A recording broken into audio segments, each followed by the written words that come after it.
Bonjour, je m'appelle Pascal Leméraire, je travaille chez Alma et je suis pair programmeur depuis 2001. 2001, ça a été ma rencontre avec l'extreme programming, une méthode qui préconise de faire du pair programming de façon systématique. Et donc depuis cette date, j'en ai fait beaucoup, parfois pendant des mois, voire des années entières, c'était le mode de travail par défaut. Ça n'a pas été toujours le cas, parce que j'ai aussi rencontré des gens qui étaient réfractaires, comme vous aussi, sans doute, vous avez dû en rencontrer. Et ces personnes, la plupart du temps, m'ont fait des remarques du genre, oui, le pair programming, c'est coder une fonctionnalité à deux, j'irai plus vite tout seul. Je pense que c'est un peu simpliste comme vision, et pour plusieurs raisons. La première, c'est que ces personnes confondent probablement être occupé et être efficace et avoir de l'impact. En effet, quand on fait un développement d'une fonctionnalité nouvelle, il y a énormément de choses à prendre en compte. Bien sûr, il faut implémenter la fonctionnalité, ça c'est la base, c'est le truc auquel on pense absolument tous quand on veut développer quelque chose. Mais il va falloir traiter aussi les cas aux limites, penser au traitement des erreurs et comment les prévenir. Prendre en compte l'impact sur le reste du code et sur les autres fonctionnalités, faire en sorte que le code soit testable, qu'il soit conforme aux idiomes du langage qu'on utilise, qu'il soit conforme aux règles en vigueur dans l'équipe et dans l'entreprise, que le code soit lisible, évolutif, qu'il soit monitorable facilement en production, qu'il ait de bonnes performances, qu'il soit sécurisé, etc., etc. J'en ai certainement oublié. Et pour penser à tout ça, on n'est pas trop de deux. Et quand bien même c'est vrai, quand même la personne qui vous dit « j'irai plus vite tout seul » a raison, c'est peut-être vrai uniquement à l'échelle du développement de sa user story ou de sa fonctionnalité. C'est pas forcément vrai qu'on va avoir un gain de vitesse à l'échelle de l'équipe. Parce que quand on développe à deux, on va avoir un partage de connaissances. Or, notre métier, comme j'aime le dire souvent, c'est un métier de la connaissance. Qui parmi vous a déjà perdu du code qu'il n'a pas pu récupérer suite à une erreur de manip? Bon, presque tout le monde. Est-ce que vous avez remarqué que quand vous avez réécrit ce code, vous êtes allé beaucoup plus vite? Voilà. C'est ça qui, pour moi, illustre bien le fait que notre métier, c'est un métier de la connaissance. Quand on sait, on va beaucoup plus vite. Et donc, ok, ce développeur-là, tout seul, il est allé plus vite. Mais s'il avait partagé ses connaissances avec un collègue, le collègue, à l'avenir, pourra aller plus vite aussi. Et donc, c'est un petit investissement qu'on fait pour faire progresser l'équipe, pour qu'elle soit plus performante ensuite. Alors ça, le partage de connaissances, c'est le premier avantage que je vois au pair programming. Mais c'est absolument pas le seul. D'abord, on va produire du code de meilleure qualité. On va penser à beaucoup plus de choses, comme je le disais tout à l'heure. On va avoir une boucle de feedback qui va être beaucoup plus courte. Vous n'avez pas besoin d'attendre la fin d'exécution des tests sur la CI ou la relecture du code par vos collègues. Le feedback, vous l'avez instantanément. Ça va vous gagner du temps aussi parce que certaines questions vont trouver une réponse immédiate. Vous allez pouvoir en débattre tout de suite avec la personne, prendre une décision et la mettre en œuvre. Vous n'êtes pas obligé d'aller solliciter un collègue qui est en train de faire autre chose, que vous allez interrompre peut-être d'ailleurs dans son propre travail, d'attendre qu'il soit disponible pour vous répondre, ou mettre un message sur un Slack et attendre un certain temps avant d'avoir une réponse. Donc vous allez gagner du temps puisque vous n'allez pas vous interrompre dans votre travail pour faire autre chose et devoir y revenir ensuite. On sait que c'est une cause majeure de perte de temps. Ça va vous aider aussi à rester concentré sur le sujet. Vous n'avez pas regardé vos notifications Twitter ou je ne sais quoi pendant que vous êtes en train de faire du pair programming avec quelqu'un. Enfin, j'espère. Et ça crée une certaine émulation. On a envie de faire mieux parce qu'on est avec quelqu'un, c'est normal. Donc pour toutes ces raisons, je pense que le pair programming vous fait gagner du temps et améliore la qualité de ce que vous faites. Mais ce n'est pas magique non plus. Quelle que soit la méthode, elle a des inconvénients, elle a des défauts, des risques, etc. No silver bullet, comme disait Fred Brooks. Bon, déjà, il y a des cas où c'est peut-être pas la peine de faire du pair programming. Si vous êtes en train de dupliquer un endpoint qui va ressembler comme 2 gouttes d'eau au précédent, faire quelques adaptations, il n'y a pas de surprise, faites-le tout seul.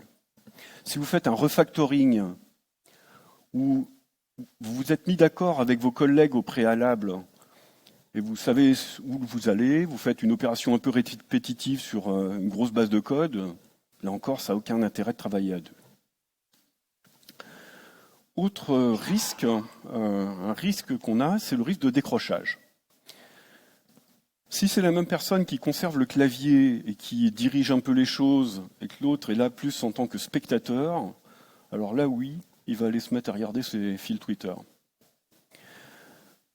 Donc ça peut être un vrai risque. Et puis c'est fatigant. C'est fatigant parce qu'on reste concentré, on essaie de donner le meilleur de soi-même pendant une période de temps qui peut être assez longue. Et moi, clairement, si j'en fais toute la journée, ça m'est arrivé, à la fin de la journée, je suis KO. Et si on ne fait pas de pause, je ne suis pas bon à la fin de la journée. Clairement, je ne suis pas efficace. C'est pourquoi je vais vous recommander quelques patterns. Donc le plus connu, c'est pilote et copilote. Le pilote, c'est celui qui a le clavier. Le copilote, il lui explique quoi faire. Alors, il lui explique quoi faire, il n'est pas en train de lui dicter du code. Ça va être des consignes de plus haut niveau. Écrit un test qui fait une requête de login et vérifie si on récupère un cookie disant que l'utilisateur est bien authentifié. Ça peut être ce genre de consigne. Le pilote, par contre, lui, il est concentré sur le clavier, l'IDE, la syntaxe, des choses comme ça. Deuxième pratique, c'est de permuter les rôles régulièrement. Toutes les 5 à maximum 20 minutes, le pilote devient copilote et vice-versa. Et puis changer aussi les rôles, ou plutôt les binômes, à intervalles réguliers, fait par exemple à chaque user story ou chaque demi-journée, un rythme qui convient à votre équipe, c'est à vous de choisir. Vous faites permuter les gens. Ça va là aussi favoriser la circulation des informations, la circulation de la connaissance, aussi bien sur les pratiques de développement que sur les outils, le code métier, enfin le métier et le code, plus exactement. Là encore, on fait circuler de la connaissance et donc toute l'équipe en sort grandie. Une pratique que je n'ai pas expérimentée dans un cadre d'entreprise, on va dire, c'est le ping-pong pair programming. Ça consiste à dire, par exemple, que Alice va écrire un test, Bob va implémenter le code qui permet de faire passer le test, puis Bob écrit le test suivant, et c'est Alice qui fera l'implémentation pour ce second test. Et on enchaîne ça comme ça. Il faut vraiment que j'essaye. En tout cas, je l'ai fait, mais dans des contextes genre Coding Dojo et autres. Et puis, quelque chose que par contre j'ai vraiment expérimenté, c'est les pauses. Donc, comme je vous disais, moi, les pauses pour moi sont indispensables. En milieu d'après-midi, je les stoppe. On prend 10 minutes, un quart d'heure, on va boire un café, prendre l'air. Voilà. Et après ça, je suis prêt pour enchaîner pour une deuxième partie d'après-midi, par exemple, où on va continuer à être efficace. Et d'ailleurs, ce que nous dit Ken Beck, qui est l'un des inventeurs de l'extreme programming, il dit « Faites du pair programming tout le temps, mais pas plus de 5 à 6 heures par jour si vous n'êtes pas efficace au-delà de cette durée. Quand vous sentez que votre productivité baisse, que vous avez du mal à suivre, à vous concentrer, c'est pas grave, laissez tomber. Passez à des phases de réflexion où vous faites un peu d'exploration tout seul dans votre coin, ou faites des tâches un petit peu administratives, entre guillemets. Répondez à vos mails, vos messages sur Slack ou je ne sais quoi. Un contexte où le pair programming est particulièrement utile et efficace, c'est quand vous avez des gens à faire monter en compétences. En fin 2004, alors il y a quelqu'un qui est peut-être dans la salle, je l'ai revu ce matin, j'ai été nommé lead tech d'une équipe, il y avait 7 personnes. Et du jour au lendemain, on m'a dit on va doubler la taille de l'équipe. Lundi prochain, il y a 7 autres personnes qui arrivent. Donc ce que j'ai demandé à ces 14 personnes de travailler en binôme systématiquement à partir de ce jour-là, en mettant à chaque fois un ancien, entre guillemets, quelqu'un qui était déjà là depuis quelque temps sur le projet, avec un des nouveaux. Et puis faire tourner les binômes régulièrement, comme je vous l'expliquais. Ça a eu 2 effets majeurs. Le premier, c'est que l'intégration de ces personnes, malgré le doublement de la taille de l'équipe, ça s'est passé comme sur des roulettes. Le deuxième effet, c'est que dans l'équipe, juste avant que j'en prenne le lead technique, il y a 2 personnes qui avaient des difficultés. Ça se passait pas très bien, c'était des prestataires qui étaient un petit peu en difficulté, et tous les 15 jours, en gros, le lead tech de l'époque convoquait le commercial en disant « avec X, là, ça va pas, il y a eu tel problème, etc. » La semaine d'après, c'était avec Y, et voilà, et ça se passait en alternance comme ça à peu près toutes les semaines. À partir du moment où on a mis en place ces binômes, et la rotation des binômes, terminé. On n'a plus jamais eu un seul problème de qualité, et je pense que X et Y, qui se reconnaîtront peut-être, l'ont beaucoup mieux vécu.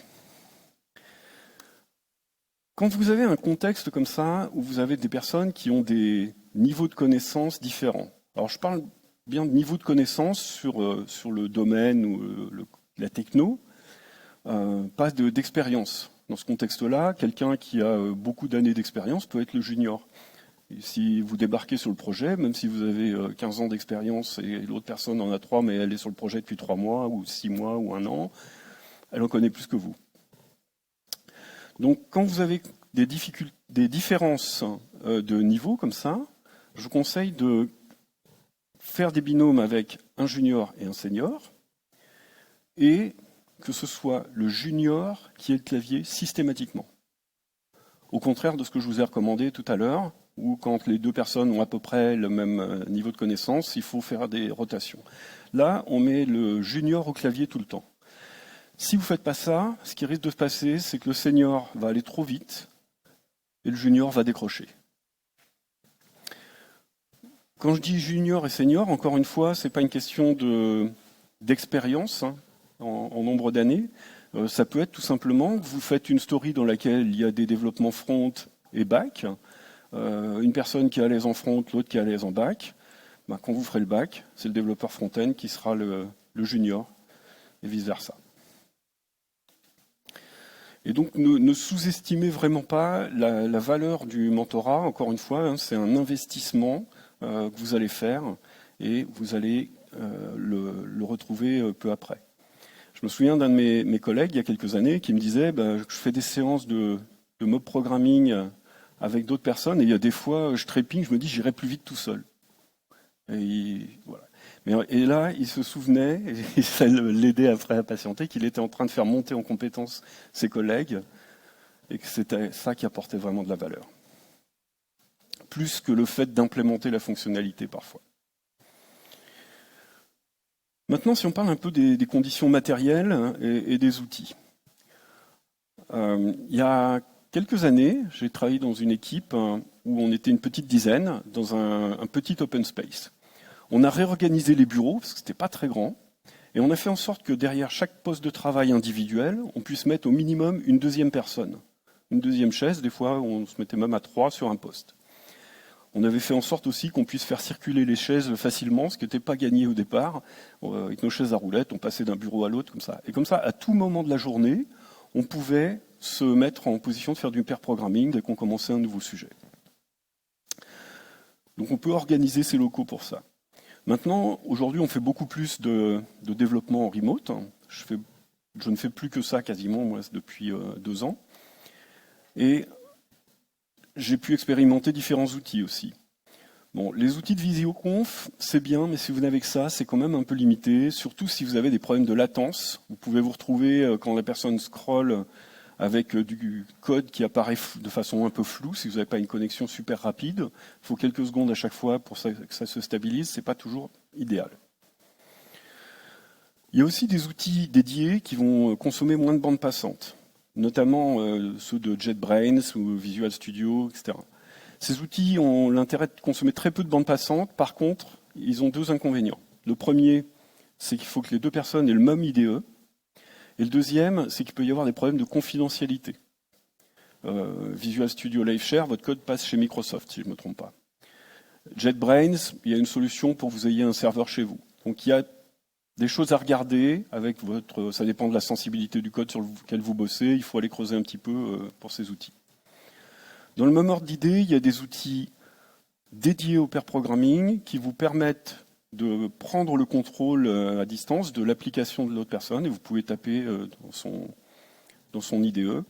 Là encore, ça peut poser quelques soucis de confidentialité, c'est à voir. Et puis le dernier, c'est mon préféré aujourd'hui. Alors vous avez peut-être vu, il y avait un talk dessus juste avant, MobSH. Donc en résumé, c'est un outil qui va vous faciliter la transition lors du passage de clavier, entre guillemets. Ça va utiliser Git. Il y a juste une personne, celle qui est en train de coder, qui fait mob next, l'autre fait mob start, et ça y est, il a récupéré le code qui était sur le poste de son collègue. Pas la peine de s'embêter à faire en sorte qu'un beau commit ou un message ou quoi que ce soit, c'est complètement transparent. Donc ça, plus, là pour le coup, un outil de visio, c'est ce que je préfère aujourd'hui. Bon, je vous parle beaucoup de pair programming, c'est le sujet du talk, évidemment. Mais on peut glisser 2 mots à propos du mob. Mais en fait, le mob programming, pour moi, c'est exactement la même chose, mais avec des avantages et aussi peut-être des inconvénients qui sont démultipliés. On va retrouver à peu près tous les conseils, toutes les remarques que je vous ai faites jusqu'à présent, on les retrouve. Donc on sera plus efficace parce qu'on va être plus nombreux, vous aurez les meilleurs cerveaux disponibles et toutes les connaissances de l'équipe qui vont être disponibles pour résoudre le problème qu'on a à traiter. Vous allez avoir une résilience de l'équipe, parce que même si quelqu'un doit s'absenter de façon imprévue, ça n'empêche pas de continuer le développement. Vous allez avoir une appropriation du code par l'ensemble de l'équipe.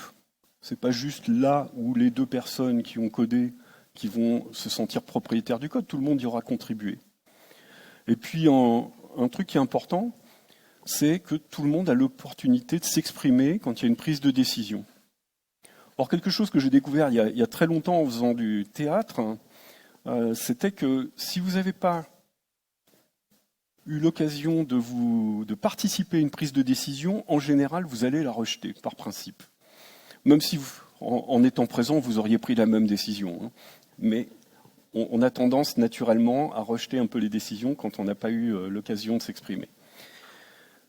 Donc ça va contribuer aussi à l'efficacité de l'équipe.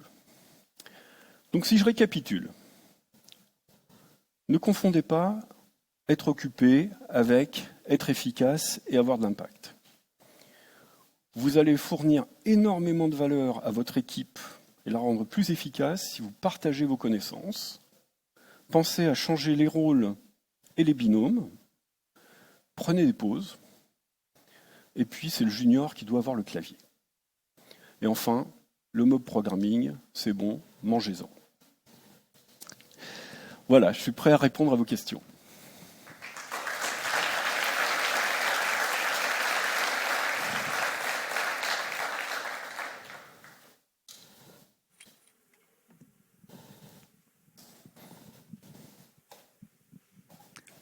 Du coup, le mob programming, c'est comme le pair programming, mais à plus que 2. Oui, c'est ça. Oui, j'ai pas pris le temps de l'expliquer, mais donc il y a des pratiques un peu spécifiques, mais en gros, oui, le mob programming ou ensemble programming, c'est mettre plus de 2 développeurs et même peut-être intégrer parfois un PO dans l'équipe qui réalise le développement. Tu mets toute l'équipe sur un développement ou une partie de l'équipe. Donc nous, on fait ça, des fois on est 3, 4, 5 pour un sujet. On a plusieurs équipes qui font ça de façon régulière dans la semaine, ils ont des créneaux de mob programming.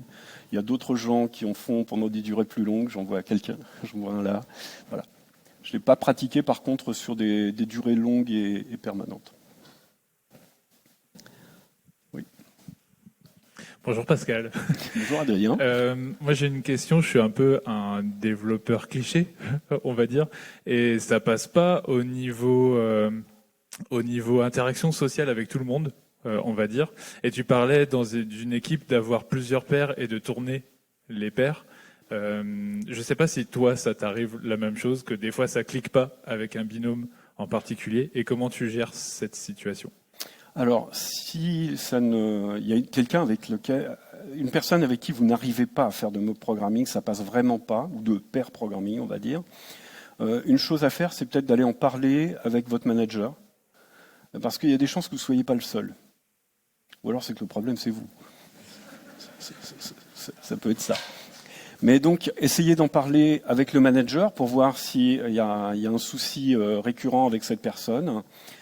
Essayez d'en parler avec, sinon, si le manager n'est pas à l'écoute, pas disponible, s'il n'y a pas un membre dans l'équipe qui a peut-être un peu plus d'aura, d'ancienneté dans l'équipe, essayez d'en discuter avec lui pour voir un peu ce qui se passe. S'il y a des solutions ou pas. Après, vous ne pouvez pas, si ça marche pas, si ça te met mal à l'aise, ça passe pas avec cette personne, n'insiste pas, quoi. Il faut pas non plus, il faut que ce soit agréable. Moi, j'adore faire du pair programming ou du mob. Maintenant, si la personne veut pas, tant pis, quoi. Et ça fait j'ai eu des périodes où j'en ai fait systématiquement parce que l'équipe était ouverte à ça. J'ai eu d'autres périodes où on en faisait très peu parce que les collaborateurs n'avaient pas envie, tout simplement. Est-ce que... ouais, peut-être je peux poser la question. Petite question, est-ce que tu as un sujet de prédilection pour le pair programming? Est-ce qu'il y a des sujets qui te paraissent plus intéressants que d'autres à traiter de cette manière-là? Alors, ce qu'on fait naturellement, et là où tu auras le moins de mal à convaincre les gens de faire du pair programming avec toi, c'est quand il y a un sujet un peu difficile, évident. Et de toute façon, comme je le disais, si le sujet est trivial, ça n'a aucun intérêt d'en faire. Là, pour le coup, vous allez perdre votre temps. Donc, les choses où c'est un peu compliqué, ou tout simplement, tu demandes à tes collègues, tu peux dire, tiens, ça, j'ai besoin d'aide. Et là, en général, les gens sont ravis de venir t'aider.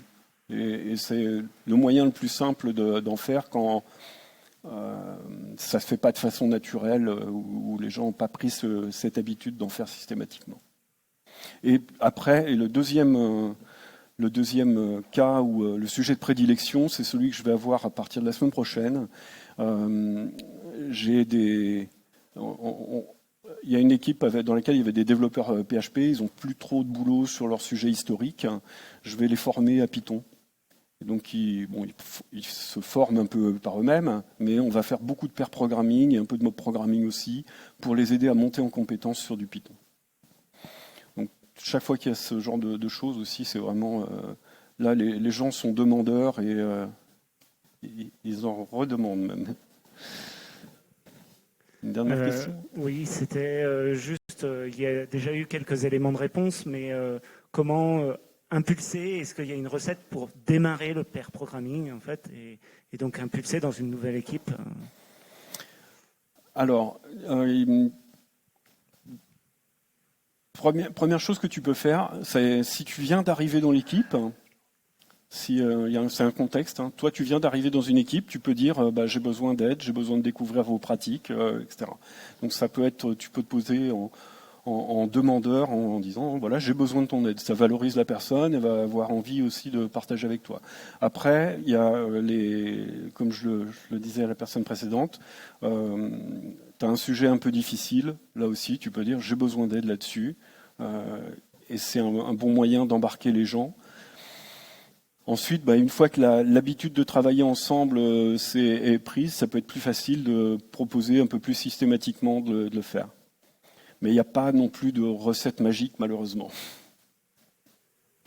Ce qu'il faut faire comprendre aussi, c'est un peu les messages que je vous passais, notamment sur la valeur du partage de connaissances. Ou même quand on est expérimenté, les deux personnes sont expérimentées, sont là depuis longtemps dans l'équipe, ça peut avoir énormément de valeur, plus que de faire bosser chacun dans son coin.